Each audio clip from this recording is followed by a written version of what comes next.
Senhor esteja convosco. Ele está no meio de nós. Proclamação do Evangelho de Jesus Cristo segundo Lucas. Glória a vós, Senhor.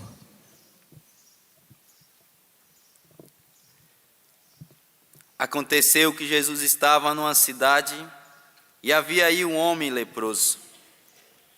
Vendo Jesus, o homem caiu a seus pés e pediu: Senhor, se queres, tu tens o poder de me purificar. Jesus estendeu a mão, tocou nele e disse: Eu quero, fica purificado. Imediatamente a lepra o deixou e Jesus recomendou-lhe: Não digas nada a ninguém, vai mostrar-te ao sacerdote e oferece pela purificação o prescrito por Moisés como prova de tua cura. Não obstante, sua fama ia crescendo e numerosas multidões acorriam para ouvi-lo e serem curadas de suas enfermidades. Ele, porém, se retirava para lugares solitários e se entregava à oração. Palavra da salvação. Glória a vós, Senhor.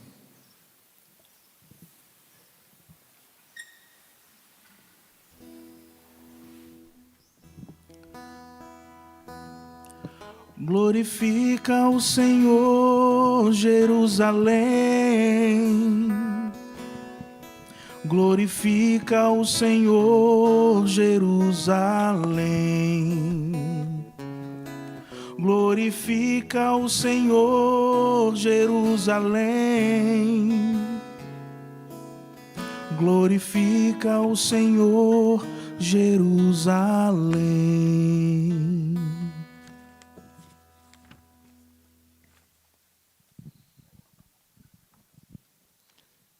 O Evangelho de hoje narra a cura desse leproso. Ele se dirige a Jesus e fala: se tu queres, tu podes me curar. E a conclusão que nós tivemos, a partir da narração do evangelista, foi que Jesus o tocou e ele ficou curado. Todo o rito que precisava acontecer após um leproso ser curado, ele tinha que ir até o sacerdote para provar se de fato tinha sido curado ou não, para então voltar à vida na sociedade, ter uma vida social comum a todos. E Jesus pede para que assim ele o faça e ele seja recolocado na sociedade novamente. Este é o enredo que está no Evangelho, a cura desse leproso. E de fato, Deus cura quando assim Deus o quer, tanto é que disse: tu queres. E é interessante poder perceber que tem cura que não acontece. Conclusão, Deus não quer que aquela doença a pessoa seja curada. Tanto é que a pessoa reza, faz novena, faz tudo e não é curada. No mistério de Deus tem isso. É possível compreender algo assim? Respondo para você de imediato: não. Na providência de Deus, Ele sabe quem deve ser curado e quem não deve. Eu repito, tem pessoas que pedem a cura, doença gravíssima, que estava à beira da morte, mas a pessoa é totalmente curada. Outras pedem, clamam, juntam várias outras pessoas e a cura física não acontece. Na providência de Deus, Ele sabe todas as coisas. Mas, nesse caso específico, a cura aconteceu. Então, ontem eu estava celebrando missa aqui em Cachoeira Paulista, em uma das capelas da paróquia São Sebastião, Capela Santa Rita. No final, uma senhora me procurou, que o ano passado, faz muito tempo, né? Eu estava num cerco de Jericó, lá em Lorena, e de fato eu nem lembrava mais. E ela disse que eu tinha proclamado a cura de uma pessoa que ia fazer um procedimento no coração, cateterismo, e no momento de oração eu proclamei que uma pessoa estava sendo totalmente curada. que ela deveria buscar os médicos para comprovar essa cura. E o Senhor, essa mulher estava falando do esposo dela, na hora, segundo o relato dela, ele sentiu como se o corpo dele fosse tomado de algo que parece que estivesse queimando o corpo dele, ou seja, algo físico, e ele tomou posse daquela graça. Foi fazer os exames, conclusão, o coração dele está 0 bala. 0.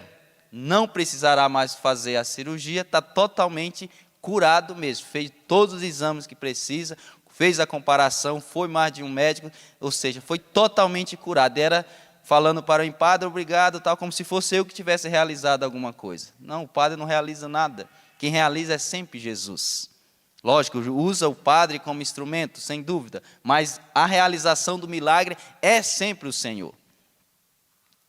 E o enredo desse evangelho narra exatamente isso, que o Senhor quis curar esse leproso.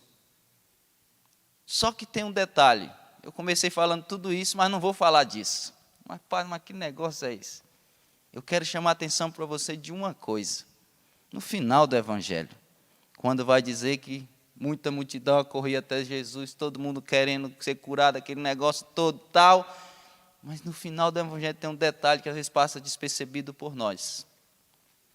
Depois de Jesus ter curado, ter estado com todo mundo, o que é que ele faz? Se retira a sós para quê? Para rezar. E é disso que eu quero falar. Eu só introduzi falando desse contexto para você entender o enredo do evangelho.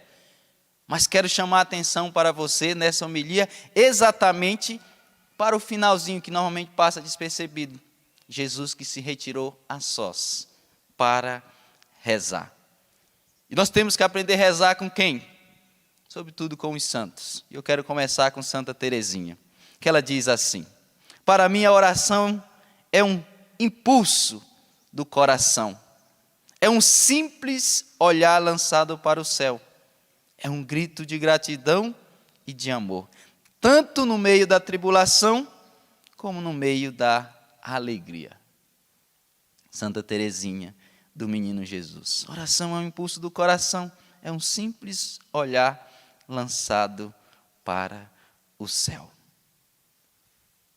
Nós precisamos pedir a nosso Senhor que nos ensine, nos ajude a rezar. É isso mesmo, nos ensine a rezar. Não, padre, mas eu rezo. Muitas vezes nós vamos no automático. Pegamos o texto, vamos passando a bolinha, até rezando a Ave Maria. Não, Ave Maria cheia de graça, glória ao Pai, salve rainha. Até, só que no automático. Nós temos que ter cuidado com o automático da oração.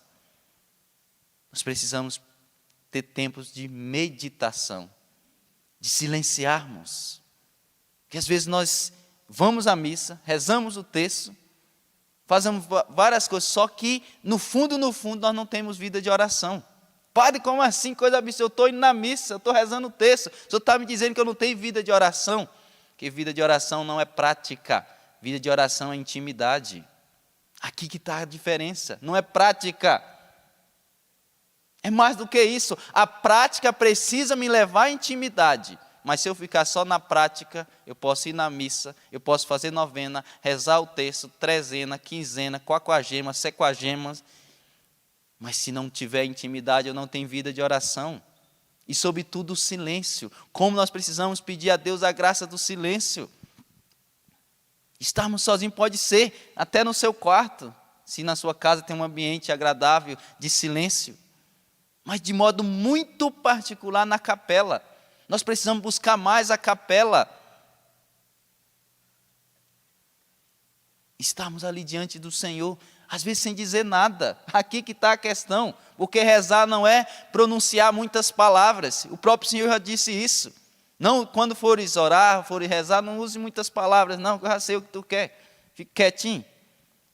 Fique quietinho. Nós precisamos aprender a termos intimidade com Deus. E isto é vida de oração. Se a nossa prática, o ir na missa, o terço, novena, quaquagema, chequagema, alguma coisa nesse sentido, me leva à intimidade, ok, é esse o caminho. Mas se for só a prática vazia, não me leva à comunhão com Deus. E vida de oração é vida de intimidade. E, sobretudo, no silêncio. Esse silêncio que me leva a estar em comunhão com Deus. E se nós entendermos isso mais do que intelectualmente, entendermos com o nosso coração, nós vamos querer estar na presença do Senhor. Nós vamos tirar um tempo para estar com Ele. Padre do céu, sabe por que eu não rezo mais, Padre? Porque eu não tenho tempo. Mentira. Mentira. Imagine só não ter tempo para rezar.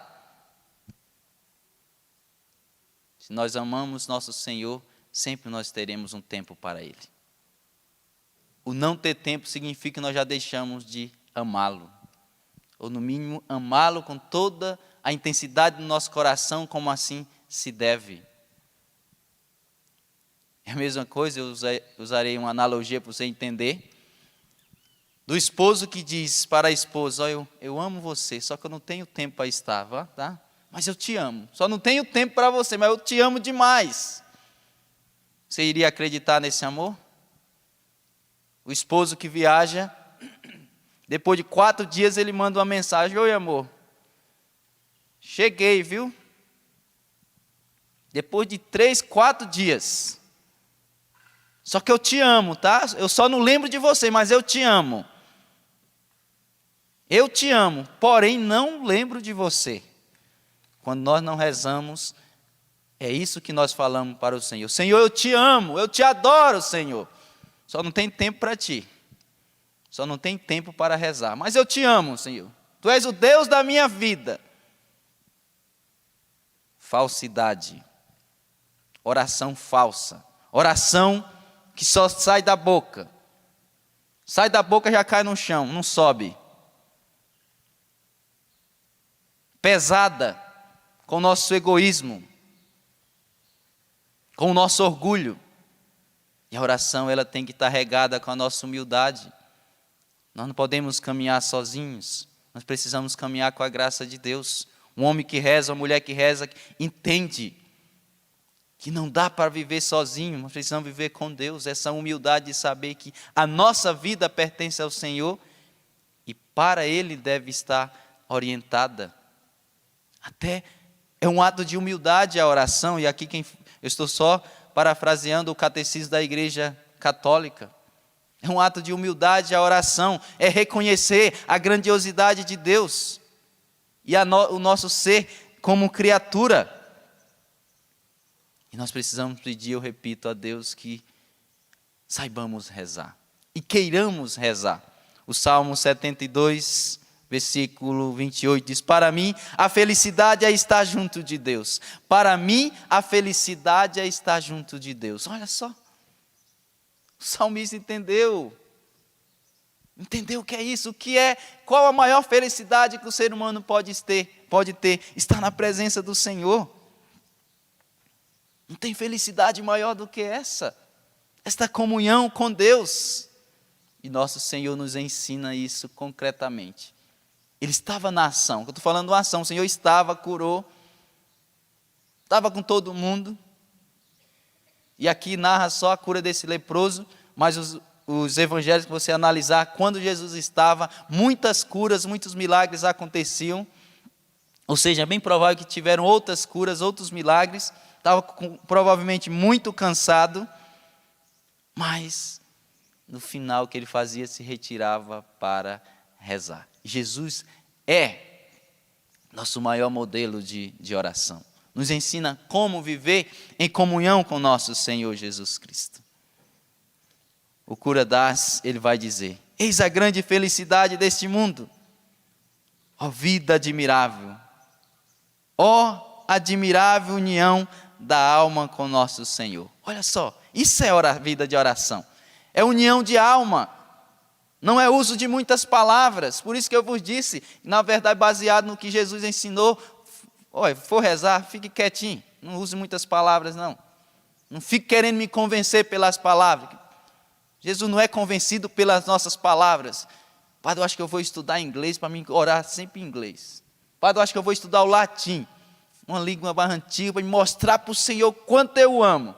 Não invente moda não. Não invente moda não, pelo amor de Deus. Se você quiser estudar o latim, o inglês, por outras motivações, ótimo, mas não para convencer Deus. Porque oração não é convencimento por meio de palavras. Oração é comunhão, oração é intimidade. Se nós temos intimidade, se nós temos comunhão, nós estamos vivendo vida de oração. Se não, prática vazia. Prática vazia. Sabe aquela pessoa que termina uma novena, emenda no outro, se não faz 2 numa semana só. Mas não tem vida, não tem comunhão, não tem intimidade. Vazia. E não pode ser. Eu repito, que a tua novena continue a fazer, desde que a novena feita te leve à comunhão com Deus. Excelente. Mas se for uma novena só para conseguir as coisas de Deus, coitado de você. Que vai se cansar. Vai sair de uma novena e entrar noutra. De novo, Santa Teresinha. Vamos aprender com os santos, que eles já estão lá, deu certo. O método usado deles deu certo. E já estão no céu, então vamos usar o método deles. A oração é apenas um trato de amizade, em que a alma fala intimamente com aquele que ama. Olha só, um trato de amizade. A alma fala com aquele que a ama. E aqui nós podemos entender: quem ama pouco, reza pouco. Quem ama mais ou menos, reza mais ou menos. Mas quem ama muito, reza muito. A medida da nossa oração é a medida do amor que nós temos para com Deus. A medida da nossa oração é a medida do amor que nós temos para com Deus. Quanto mais nós amarmos nosso Senhor, maior será a nossa comunhão, maior será a nossa intimidade com Ele. Entendeu o que eu quero dizer para você? Baseado no que o Senhor ensina no Evangelho de hoje. Porque na medida que cresceu o nosso amor para com Deus, cresce também a nossa vida de oração, a nossa intimidade com Ele. A Deus falta de tempo para quem ama muito. A Deus. Quem ama muito dá sempre um jeito. Porque quer estar com o amado. Quer estar com o amado. Tem uma frase de Shakespeare que diz assim: quero saber de ti todos os minutos da minha vida, porque sem ti cada minuto parece muitos dias. É uma poesia, e aqui pode ser usada essa poesia para várias expressões, inclusive um homem para a mulher ou vice-versa, mas aqui eu quero usar essa poesia no aspecto do que nós estamos falando. Quero saber de ti todos os minutos da minha vida, porque sem ti cada minuto parece muitos dias. Nós precisamos entender que 1 segundo longe da presença de Deus é muito tempo. 1 milésimo de segundo é muito tempo. Nós precisamos aprender a estar constantemente na presença do Senhor, porque isso é vida de oração. No trabalho, estar na presença do Senhor. No convívio familiar, estar na presença do Senhor. Fazendo uma viagem, estar na presença do Senhor. Segunda-feira, agora eu precisei ir em São Paulo. Fui celebrar a missa lá na Catedral do Líbano, no início do cerco de Jericó, promovido pela nossa casa de missão da Canção Nova. 3 horas daqui para lá. Fui rezando o texto daqui para lá. Terminava um, emendava no outro. Quando entrei dentro da cidade, comecei a rezar em línguas. Rezei quase 1 hora em línguas. Aproveitei o momento para rezar. Tinha um trânsito chegando lá. Em vez de eu estar buzinando, xingando, aproveitei para rezar. Então foram 3 horas de oração daqui para lá. Terminava um texto, começava outro, rezava em línguas. Sozinho, eu e meu anjinho da guarda, nós dois lá, e sentado do lado do banco. Aproveitei para rezar. Nós não podemos perder tempo. É viajando. É de carro, é no cavalo, é de bicicleta, seja lá o que for. Vida de oração, comunhão, intimidade com Deus. Está na fila do banco, o texto ali na mão, rezando. Em vez de estar xingando, por que está demorando tanto, meu Deus? Não, aproveite cada momento para rezar. Nós precisamos crescer na intimidade com nosso Senhor Jesus Cristo. E entendendo que, depois de tudo isso que eu vos falei, a oração é um ato de amor a nosso Senhor. Exatamente por isso. Porque quem ama quer estar junto. Quem ama quer estar junto. Como é que eu amo Deus e não quero estar com Ele? É contraditório. É contraditório. E além do mais, deixar de rezar é pecar contra o primeiro mandamento. Quando eu não rezo, quando eu não tenho comunhão com Deus, eu peco contra o primeiro mandamento. O primeiro mandamento é amar a Deus sobre todas as coisas, amar a Deus em primeiro lugar de todas as coisas. E quando eu não rezo, eu priorizo tudo, menos o Senhor. Eu coloco família, eu coloco trabalho, eu coloco viagem, eu coloco isso e aquilo. Depois Deus, olha só a gravidade do que é não rezar. Eu coloco tudo, inclusive coisas boas. Família, trabalho, um passeio, uma convivência. Depois Deus. Olha só, Deus vem no quinto lugar em diante. Não, Deus tem que estar em primeiro. É isso. Resumindo tudo que eu falei. Deus tem que estar em primeiro lugar. Como? Através da vida de oração, através de comunhão, através da intimidade com nosso Senhor. Sem usar muitas palavras. Quiser aprender latim, aprenda. Padre, eu acho que eu quero hebraico. Aprenda hebraico. Aramaico, aprenda. Mas sabe que você não vai convencer Deus com esse tipo de línguas. Você vai convencer Deus com a intimidade do coração. Porque rezar é ter intimidade. Rezar é ter comunhão. Muito mais do que usar de palavras, é usar de presença. Porque a oração nos coloca na presença do Senhor e é tudo que Deus quer de nós. Que nós estejamos na sua presença. Que nós tenhamos comunhão com Ele. Portanto, na liturgia de hoje, o Senhor nos ajude a estarmos e permanecermos em comunhão com Ele. Gostou desse vídeo? Acesse nossa playlist para assistir outros vídeos do canal. Se inscreva agora mesmo no meu canal, Padre Helenildo Pereira. Deixe o seu joinha, ative o sininho para receber notificações e não se esqueça de compartilhar, para que mais pessoas sejam alcançadas pela evangelização. Que Deus abençoe você e até o próximo vídeo.